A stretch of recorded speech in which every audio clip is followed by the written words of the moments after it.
नमस्कार दोस्तों, मैं मंजीत सिंह स्वागत करता हूं टैक्स एंड एलआईसी कंसल्टेंसी में। आज एक और इम्पोर्टेंट वीडियो लेकर के आप लोगों के बीच उपस्थित हो गया हूं। आज का जो टॉपिक है फ्रेंड्स, वो हमारा एलआईसी का जीवन उमंग प्लान नंबर 745। जी हां फ्रेंड्स, प्लान नंबर 745 के बारे में डिटेल जानने को मिलेगा फ्रेंड्स। तो इसमें आपको क्या क्या जानने को मिलेगा वह पहले डिटेल जानकारी दे दे। तो फ्रेंड्स, इस पॉलिसी के बारे में, एलिजिबिलिटी के बारे में जानने को मिलेगा, टर्म्स के बारे में, अमाउंट्स के बारे में, rider example, premium paying, term rebate, sum of SU rebate, maturity benefit, grace period, surrender benefit, tax benefit और की फीचर, ये सारे के सारे डिटेल जानने को मिलेगा।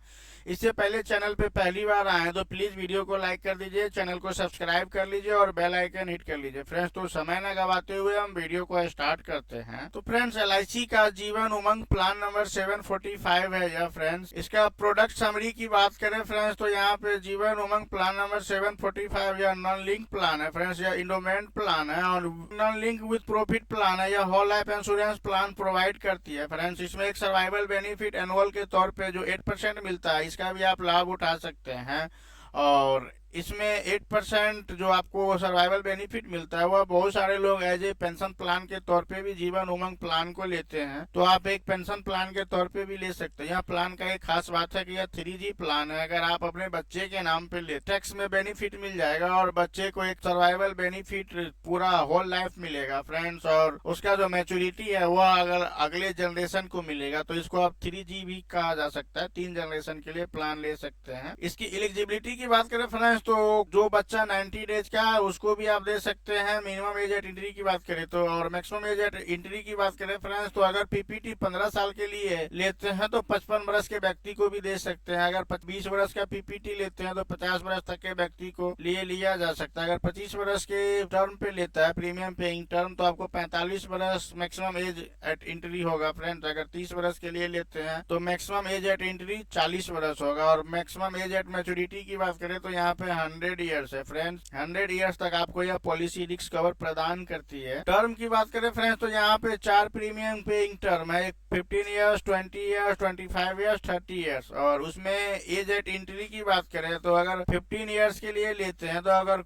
कोई 50 वर्ष का व्यक्ति है वह 15 ईयर्स के लिए लेते हैं, तो उनका जो पॉलिसी टर्म रहेगा वह 50 वर्ष का रहेगा। जिस एज में एंट्री वह ले रहे हैं, बाकी -100 कर देंगे तो उतना एज तक का उसका पॉलिसी टर्म रहेगा, उतना लंबा उसको इंश्योरेंस इस प्लान के माध्यम से कंपनी प्रोवाइड करती है। मिनिमम एज एट इन पीपीटी की बात करें तो फ्रेंड्स, यहाँ पे पहले 30 वर्ष था, अब हो गया 18 वर्ष। और मैक्सिमम एज एट इन पीपीटी की बात करें तो 70 ईयर्स तक के व्यक्ति को पीपीटी यानी premium paying term maximum 70 years तक के व्यक्ति को ही दिया जा सकता है। उसके बाद फ्रेंड्स, अमाउंट्स की बात करें तो मिनिमम समय पे एश्योर इसमें आप 2 लाख रुपए तक का ले सकते हैं। मैक्सिमम समय पे एश्योर का कोई लिमिट नहीं है। यानी maximum accidental death disability benefit rider age at 70 तक के एज तक ही मिलेगा फ्रेंड्स। और उसके बाद और एक जानकारी दे दे यहाँ पे डिटेल में फ्रेंड्स, अगर सपोज कोई व्यक्ति है 0 ईयर्स के बच्चे है और उसको एक्सीडेंटल डेथ बेनिफिट राइडर तो नहीं मिलेगा, उनको तो प्रीमियम वेवर राइडर मिलेगा। अगर कोई 18 ईयर्स का व्यक्ति है और वह लाभ लेते हैं accidental death disability benefit rider को, तो वह जितने टाइम तक पीपीटी लेंगे, प्रीमियम पेइंग टर्म रहेगा उनका, उतना ही टाइम तक maximum accidental death benefit rider. इसमें चारों राइडर अवेलेबल है, यानी accidental death disability benefit rider, critical illness rider, premium waiver rider और टर्म इंश्योरेंस राइडर भी अवेलेबल है। चारों राइडर अवेलेबल है। इसमें से जो जरूरी लगे उसका आप लाभ उठा सकते हैं। एक एग्जाम्पल से समझते हैं। एक मिस्टर मंजीत सिंह है, उनका एज 30 ईयर्स है और वह 5 लाख रुपीज का पॉलिसी लेते हैं। प्रीमियम पेइंग टर्म की बात करें फ्रेंड्स, तो अगर वह ईयरली मोड में लेते हैं तो उनको 28,572 रुपया पे करना पड़ता है फ्रेंड्स। यह जो प्रीमियम पेइंग टर्म है वो आफ्टर सेकेंड ईयर है। फर्स्ट ईयर पेमेंट की बात करें फ्रेंड्स, तो यहाँ पे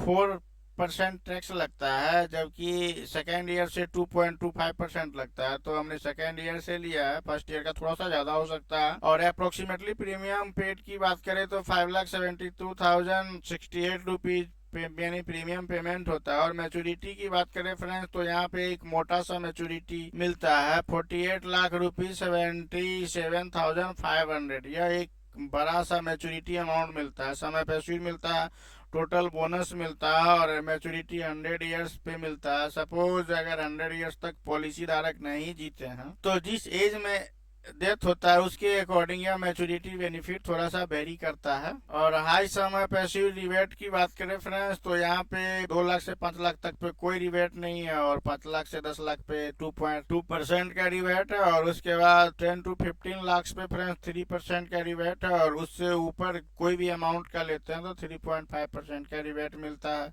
रिबेट की बात करें फ्रेंड्स, प्रीमियम पेइंग मोड पे भी रिबेट है। यहाँ पे अगर ईयरली मोड में लेते हैं तो 2% का छूट मिलता है, हाफ ईयरली में 1% का, क्वार्टरली और मंथली में कोई छूट नहीं मिलता है। ग्रेस पीरियड की बात करें फ्रेंड्स, तो इसमें आप पॉलिसी का ग्रेस पीरियड हुआ होता है जब आपको जो ड्यू डेट होता है उससे 30 दिन का एक्स्ट्रा टाइम मिलता है, उसी को ग्रेस पीरियड कहा जाता है। ग्रेस पीरियड के दौरान अगर डेथ होता है तो पूरा क्लेम मिलता है फ्रेंड्स। तो इसमें ग्रेस पीरियड 30 डेज का दिया हुआ है, ईयरली, हाफ ईयरली और क्वार्टरली मोड में, और मंथली मोड में दिया हुआ है 15 डेज का। सरेंडर पीरियड की बात करें फ्रेंड्स, तो 1 साल का फुल्ली पेमेंट कर देने के बाद आप सरेंडर कर सकते हैं, लेकिन इसमें आपको फाइनेंशियली बहुत सारा नुकसान होगा, तो सरेंडर न करे तो बेहतर रहता है फ्रेंड्स। ऑन सर्वाइवल बेनिफिट की बात करें तो यह लाइफ टाइम आपको 8% मिलता है, जो कि सर्वाइवल बेनिफिट के रूप में आप इसका लाभ उठा सकते हैं एज ए पेंशन के रूप में। डेथ की बात करें फ्रेंड्स, तो डेथ 2 तरीका से है फ्रेंड्स। अगर पॉलिसी का प्रीमियम पेइंग टर्म के दौरान डेथ होता है तो उस टाइम में एक अलग अमाउंट मिलता है फ्रेंड्स, और अगर पॉलिसी प्रीमियम पेमेंट हो चुका है उसके बाद डेथ होता है तो उसमें अलग मिलता है। देख लेते हैं हम। Death on before commitment of risk and the amount equal to the amount of premium paid without any interest shall be payable. यह जो डेथ है फ्रेंड्स, यह चाइल्ड के यानी केस में दिया गया है। अगर कोई बच्चे के नाम से पॉलिसी लेते हैं और उस दौरान 8 साल के अंदर में यानी कि डेथ होता है तो उसको लेकर के बाद friends on the death of after commitment यानी सम पैसिव, उसके बाद wasted simple revisionary bonus final additional bonus सारा कुछ जोड़ करके मिलता है फ्रेंड्स। टैक्स बेनिफिट की बात करें तो इसमें एटीसी के अंदर आप का छूट ले सकते हैं। मैच्योरिटी और डेथ बेनिफिट की बात करें तो 10(10)(d) के अकॉर्डिंग टैक्स से छूट ले सकते हैं फ्रेंड्स। लोन फैसिलिटी की बात करें, 1 साल का फुल्ली पेमेंट करने के बाद आप कभी भी लोन ले सकते हैं। इस पॉलिसी का फीचर की बात करें फ्रेंड्स, तो यह हाई बोनस अट्रैक्टिव प्लान है, ideal planning for pension, education and survival benefit. इस तीनों के लिए आप लिया जा सकता है friends. Option and available death, disability, critical illness, ये सारे के सारे राइडर अवेलेबल है इसमें। सेटलमेंट ऑप्शन में डेथ बेनिफिट भी आप ले सकते हैं इसमें। 10 year, 5 year, 15 year. Premium paid की बात करें फ्रेंड्स, तो इसमें आपको एटीसी में छूट मिल जाता है। मैच्योरिटी अमाउंट आपको 10(10)(d) में छूट मिल जाता है। तो यह था फ्रेंड्स हमारा LIC का जीवन उमंग प्लान नंबर 745 के बारे में। यह वीडियो कैसा लगा, किसी तरह का कोई सवाल है तो कमेंट करके पूछ सकते हैं। मिलते हैं अगले वीडियो में, तब तक के लिए बाय, जय हिंद।